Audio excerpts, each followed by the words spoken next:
Hello, my name is Elena Anaya. I am the Community and Citizenship Senior Director for Turner in Northern California. Thank you for joining me today to hear my speech and hear my presentation and thoughts about diversity and inclusion in construction. I will be sharing my thoughts, what we are doing at the present, and what we look forward to in the future. I attended a presentation several years ago, and the gentleman concluded his presentation with this phrase: diversity is being asked to the party, but inclusion is being asked to dance. I thought that was a great way to not only finish the presentation, but to inspire everyone who was present, including me, to think about what does diversity and inclusion mean for Turner Construction and for me personally. So let me talk a bit about what we are doing for recruitment. Right now, we are very involved in the different associations in the various colleges that help us find the best talent. We are connected to the Society of Women Engineers, to the National Society of Black Engineers, and the National Society of Hispanic Engineers. And with those collaborations, which are that go through not just when we're recruiting, but throughout the year, we're able to really hone in on who's available and if they're the right fit for our company. So when we're out recruiting and it's a collaboration between our HR team and our employee resource group members, those folks together go out to the different colleges and have those conversations and find those individuals that will really fit with the culture of Turner Construction. In addition, we are very involved in ACE Mentor Program, and that is a year-round program in Northern California, and where we go are to the high schools that offer this program that are in the low income areas of the communities that we work and live in. And what we're doing is to really offer students a career exploration of architecture, construction, and engineering, and we're offering students the opportunity to think about, is this the career for them? We sit with them, we mentor, we have exercises, career panels, we give them all of the information of our experience in those three disciplines. And if students are interested in following those careers, then there's scholarships offered to those students. And that's one way that we are looking at recruitment. Now, this is a collaboration between our employee resource groups and our HR team. And what it helps our employee resource group members is to develop those skills, presentation skills, honing in on the talent, and actually leadership skills. How do we work together? How do we find? How do we recruit? What's the best way to really reach out and connect with our employees, and then connect with the communities and connect with the students? So that's one way that we're looking at recruitment, is through the colleges and who is going to feed our office staff and our construction management team. But we're also looking at the labor side. And what we're doing on the labor side is pretty exciting for me. We're looking at pre-apprenticeship programs first that target the young adult population post high school. And there are several pre-apprenticeship programs that we're very much involved with. In Oakland, it's the Cypress Mandela Training Program. In San Francisco, it's City Build. And also Tradeswomen. Tradeswomen is a national, or well, it's a state of California organization that helps women, advocates, and trains women for careers in construction. So through those three organizations, we are finding diverse trade people, women and people of color, to work on our projects.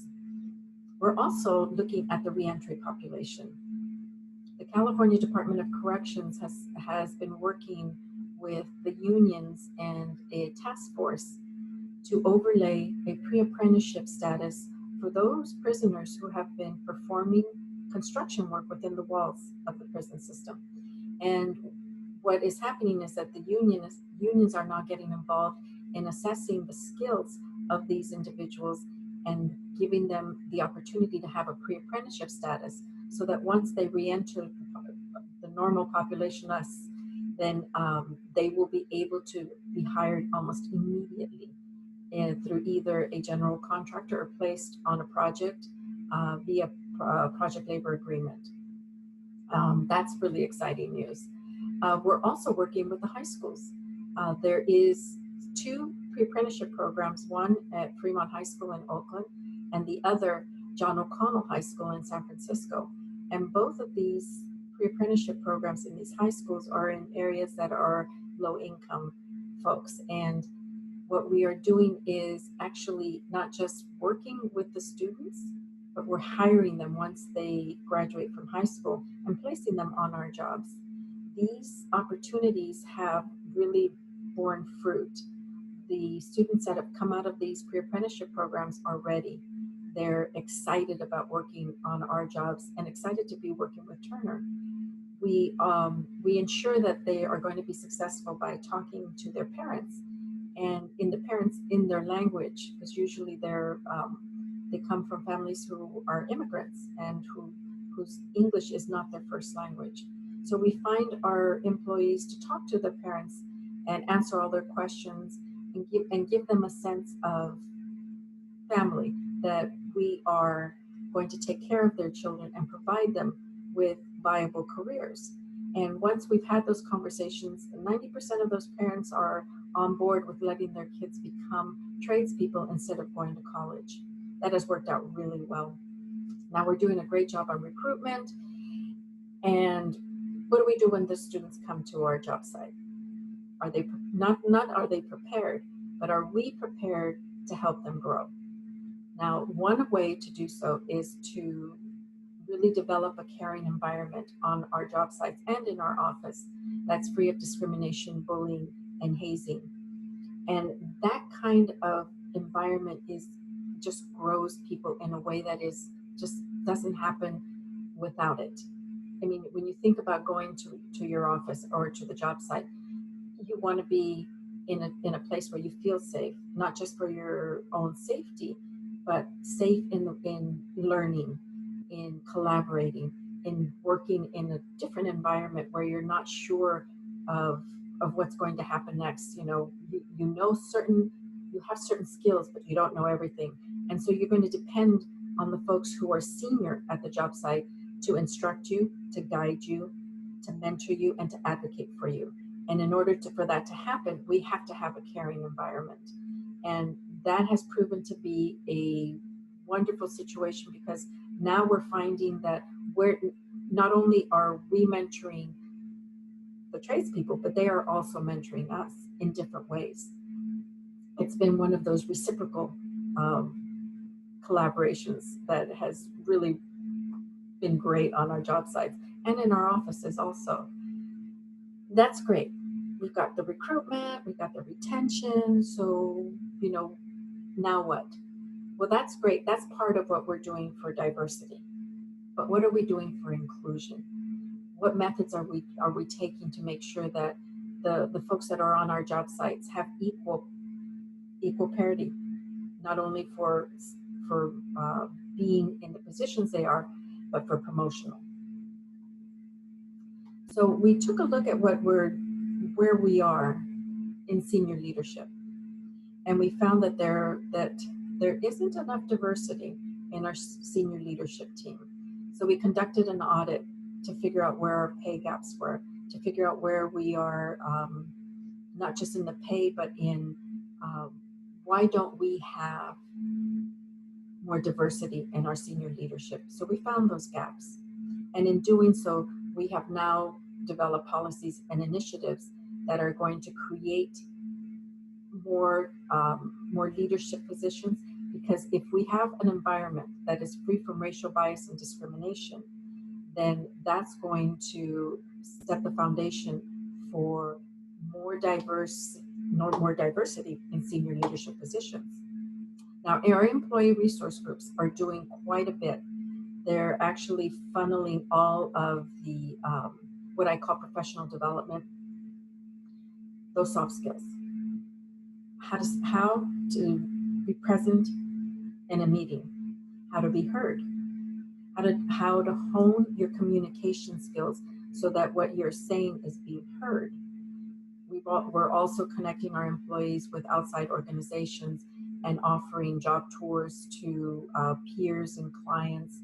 So there's a way that we are taking our population, our employees, and allowing them to grow professionally. So we're taking a look at is that is there a disparity in who is being promoted? And if so, why aren't we giving our diverse population the same advantages? So we're working on how does that look 5 years from now, 10 years from now, and we really have to ratchet up pretty quickly. Um, Offer that professional development that is external coaching that is really going to hone in on getting to the next level, and really at the core of it, to get to the senior leadership status, because that's really when everything is going to change. Those policies, those initiatives are going to change. The way that we do business is going to change. We're a global economy now. We can extend our reach to different countries through the means that we have right now, through a virtual screen. And if we're going to do business across the globe, we have to have a senior leadership team that is that mirrors the global population. There are so many stats and research papers that actually indicate there is an increased revenue growth for companies that have a diverse senior leadership that travel the globe and make those decisions on behalf of their company. That is the future. If we do not increase the number of diverse folks in our senior leadership teams, we will not be successful. We will not be able to not only win projects, but to create that ripple effect in the communities that we live and work in. Because if we're hiring from those communities, we're hiring everyone, and that means everyone. That to me is exciting. Just think about the possibilities of how our world will look so differently, and it'll be a better place for us to work in. You know, now that we have gone through this phase and that we're looking at diversity and inclusion with a new lens, I really had thought about that phrase the gentleman shared so many years ago, and I've changed it. I've changed it just a bit. And now I think that diversity is being asked to the party, but inclusion is being asked to lead the party. And when we are all leaders, we all win. So I really want to thank you for joining me today. And if you have any questions, this is my contact information. Feel free to send me an email or to give me a ring, and I'll be happy to talk to you about anything else that is on your mind and anything that I covered in this presentation. Again, thank you, and I look forward to hearing from you.